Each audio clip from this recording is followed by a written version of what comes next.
Bé, finalment, la CUP serem a l'oposició. Com bé sabeu, aquesta vegada des de la CUP teníem tota la intenció d'entrar al govern municipal. Mesos abans vam estar en converses tant amb Esquerra com amb Iniciativa per poder formular algun tipus de coalició preelectoral, però no va ser possible. A més, els resultats de les municipals del 26 de maig van oferir un panorama que va facilitar del tot que els dos grups que havien format govern els últims 4 anys, Esquerra i Junts per Catalunya, sumessin i, a més, sumessin aquesta vegada en majoria absoluta. Malgrat aquests resultats desfavorables, la CUP Sant Celoni i la Batllòria vam voler valorar els pros i contres de tots els escenaris i vam arribar a 2 conclusions.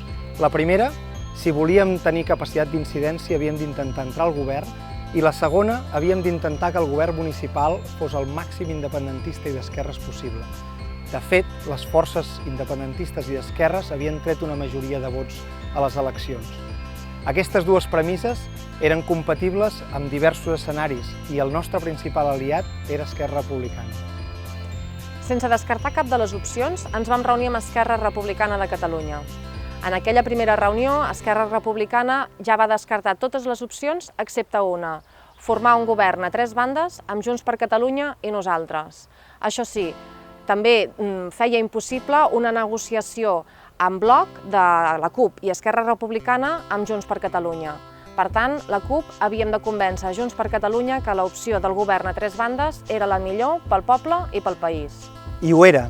Sabíem que fer un govern amb Junts per Catalunya i Esquerra Republicana era complicat i que implicava renúncies importants per part de les 3 formacions polítiques, tant pel que fa al programa com pel que fa al nombre de regidors al capdavant d'una àrea.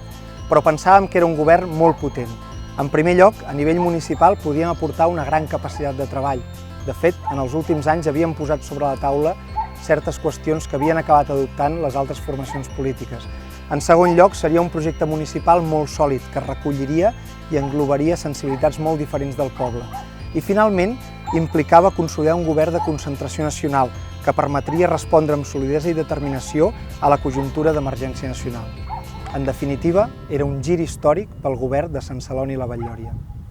I en tots aquests arguments i amb una selecció de punts del nostre programa que naturalment eren essencials per nosaltres i alhora compatibles amb els programes dels altres 2 grups, ens vam reunir diverses vegades amb Junts per Catalunya amb l'objectiu de convèncer-los que era una opció valenta i alhora molt útil per tots els veïns i veïnes. I bé, al final ja el sabeu. Hi serem per recolzar aquelles decisions valentes que millorin clarament l'equitat de gènere, l'impacte ambiental del poble, la convivència, la justícia social o el dret a construir una república. Però també hi serem per exigir al govern que prengui decisions com aquestes.